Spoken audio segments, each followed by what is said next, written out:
తాకట్లో ఉన్న బంగారాన్ని విడిపించలేక వడ్డీల మీద వడ్డీలు కడుతూ ఇబ్బంది పడుతున్నారా? అయితే ఇప్పుడే సంప్రదించండి శివ గోల్డ్ కంపెనీ. మీ నమ్మకానికి మా హామీ శివ గోల్డ్ కంపెనీ.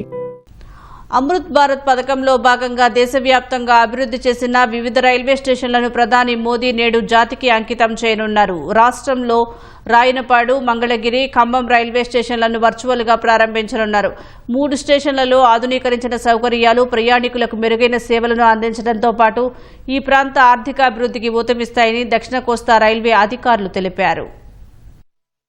కేంద్ర ప్రభుత్వం ప్రతిష్టాత్మకంగా చేపట్టిన అమృత్ భారత్ స్టేషన్ పథకంలో భాగంగా రాష్ట్రంలో 3 స్టేషన్లు అత్యాధునిక సొబగులతో ముస్తాబయ్యాయి. గుంటూరు జిల్లాలోని మంగళగిరి రైల్వే స్టేషన్ను 12,56 లక్షల వ్యయంతో ఆధునికీకరించారు. గతంలో స్టేషన్లో సరైన సౌకర్యాలు లేక ప్రయాణికులు ఇబ్బందులు పడేవారు. కూటమి ప్రభుత్వం వచ్చాక మంత్రి లోకేష్, ఎంపీ పెమ్మసాని చంద్రశేఖర్ చొరవతో ఈ స్టేషన్ అమృత్ భారత్ కింద ఎంపికయ్యేలా చేశారు. స్టేషన్ ఆధునికీకరణలో భాగంగా ప్రధాన స్టేషన్ భవనం రూపురేఖలు మార్చివేశారు. శరవేగంతో ఇక్కడ అభివృద్ధి కార్యక్రమాలు జరుగుతున్నాయి. విశాలైనటువంటి వెయిటింగ్ హాల్స్ కావచ్చు, ఇటు లిఫ్ట్లు కావచ్చు, ఇటు మెట్లు కావచ్చు. ఇప్పుడు మళ్ళీ కొత్తగా ఒక 2 ప్లాట్ఫామ్స్ కూడా ఏర్పాటు చేయబడ్డాయి. వాళ్ళు మన అమరావతిలో రాజధాని ఏర్పాటు చేసిన తర్వాత ఈ యొక్క స్టేషన్ నుంచి మరి దూర ప్రాంతాల నుంచి ఇక్కడ ఉద్యోగం నిమిత్తం, వ్యాపార నిమిత్తం వేల మంది ఈ యొక్క స్టేషన్ యొక్క సౌకర్యాలని ఉపయోగించుకుంటున్నారు. ఈ స్టేషన్ ఇంకా రాబోయే కాలంలో మరి ఒక ప్రముఖమైనటువంటి ఒక ప్రాంతంగా మారుతుంది. దాంట్లో ఎలాంటి అతిశయోక్తి లేదు. పక్కనే మనకి ఎయిమ్స్ 1 కిలోమీటర్ దూరం ఉంది. ఎయిమ్స్ ఇప్పుడు ఉభయ గోదావరి జిల్లాల నుంచి ఇటు ప్రకాశం, నెల్లూరు నుంచి కూడా ఉదయాన్నే 2,000 పైన మంది మనకి అవుట్ పేషెంట్ కింద నోటింగ్ కి వస్తున్నారు. అట్లానే ఈ రైల్వే స్టేషన్ లో ఇదివరకు 2-3 బళ్ళు తప్ప ఆగేటువంటి కార్యక్రమం ఉండేది.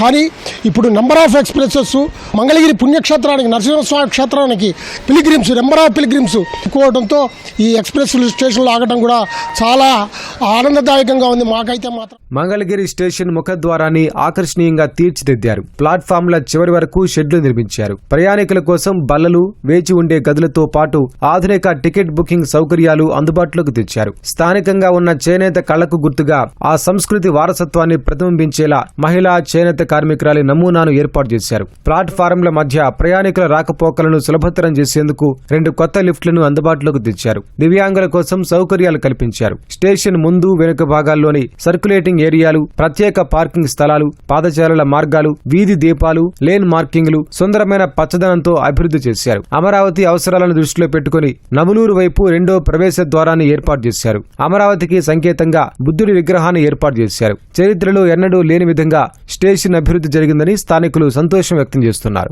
గతంలో మంగళగిరి రైల్వే స్టేషన్ అంటే ఏదో ఊరు చివర ఒక దిబ్బల్లాగా ఉండే పరిస్థితులుగా ఉండేది. కానీ ఈ రోజు మంగళగిరి రైల్వే స్టేషన్ కి ఒక వైభవం లాగా వచ్చిందన్న. ఒక మెట్రో సిటీ రైల్వే స్టేషన్ ఎలా ఉంటుందో ఈ రోజు మంగళగిరి రైల్వే స్టేషన్ అలా అభివృద్ధి చెందింది. అక్కడి నుంచి వస్తుంటే సెంట్రల్ లైటింగ్ కానీ, తార్ రోడ్డు కానీ, లేదు 1వ నెంబర్ కానీ 4వ నెంబర్ ప్లాట్ఫారాలు చూసుకుంటే మెట్రో స్టేషన్లు ఎలా అయితే ఉంటాయో అలా తీర్చిదిద్దిన అయితే ఉందన్న. ఇప్పటికైనా మంగళగిరి రైల్వే స్టేషన్ వచ్చే పోయే రైళ్లతో కళకళలాడుతూ ఉంటుందేమోనని మా చిన్నప్పటి నుంచి చూస్తానే ఉన్నాం. ఎప్పుడూ ఊరు చివరి ఉండేటువంటి రైల్వే స్టేషన్ 1వ ప్లాట్ఫారంలోనే ఎక్కేవాళ్ళు, దిగేవాళ్ళు 10 మంది ఎక్కడానికి 10 మంది దిగడానికి ఉండనటువంటి మంగళగిరి రైల్వే స్టేషన్ని దరిదాపుగా 4 ప్లాట్ఫారాలతో అభివృద్ధి చేసి భవిష్యత్తులో విజయవాడ, గుంటూరు కన్నా మెరుగైన సదుపాయాలతో మంగళగిరి రైల్వే స్టేషన్ అభివృద్ధి చేయడం కూటమి ప్రభుత్వానికి మంగళగిరి ప్రజల తరపున ధన్యవాదాలు తెలియజేస్తాను. గతంలో చూస్తే స్టేషన్ ఇంత డెవలప్మెంట్ ఉండేది కాదు కదండి. నారా లోకేష్ గారు వచ్చిన తర్వాత కానివ్వండి, ఈ స్టేషన్ డెవలప్మెంట్ కానివ్వండి, తర్వాత బయట పార్కింగ్ ఏరియా కానివ్వండి, అటుపక్క 4th ప్లాట్ఫారం కూడా డెవలప్మెంట్ చేసి అన్ని విధాలుగా చక్కగా ఎవరొచ్చిన ప్రయాణికులకి మంచిగా అనిపించేటట్టుగా చేశారండి.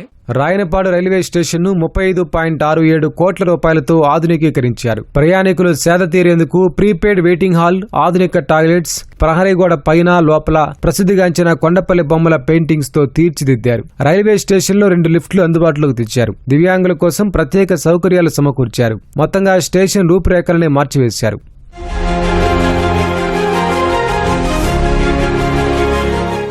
మార్కాపురం జిల్లాలోని కంభం రైల్వే స్టేషన్లో 11.72 కోట్ల రూపాయలతో పునరాభివృద్ధి పనులు చేశారు. మొదటి ప్లాట్ఫామ్లో అదనపు షెల్టర్లు నిర్మించారు. వికలాంగుల మరుగుదొడ్లు కట్టారు. ప్రయాణికులు వేచి ఉండే గదులను అత్యాధునిక సౌకర్యాలతో తీర్చిదిద్దారు. ఒక ప్లాట్ఫామ్ నుంచి మరొక ప్లాట్ఫామ్ కు మారేందుకు లిఫ్ట్ ఏర్పాటు చేశారు. పసిపిల్లలకు పాలిచ్చేందుకు ప్రత్యేక గదులను ఏర్పాటు చేశారు. రైల్వే స్టేషన్లో ప్రయాణికుల కోచ్ల పొజిషన్ తెలుసుకునేందుకు ప్రత్యేక బోర్డులను పెట్టారు. ప్రసిద్ధిగాంచిన ఒంగోలు ఎద్దుల చిత్రాలను ప్రాంగణం ఆవరణలో ఆకట్టుకునేలా ఏర్పాటు చేశారు.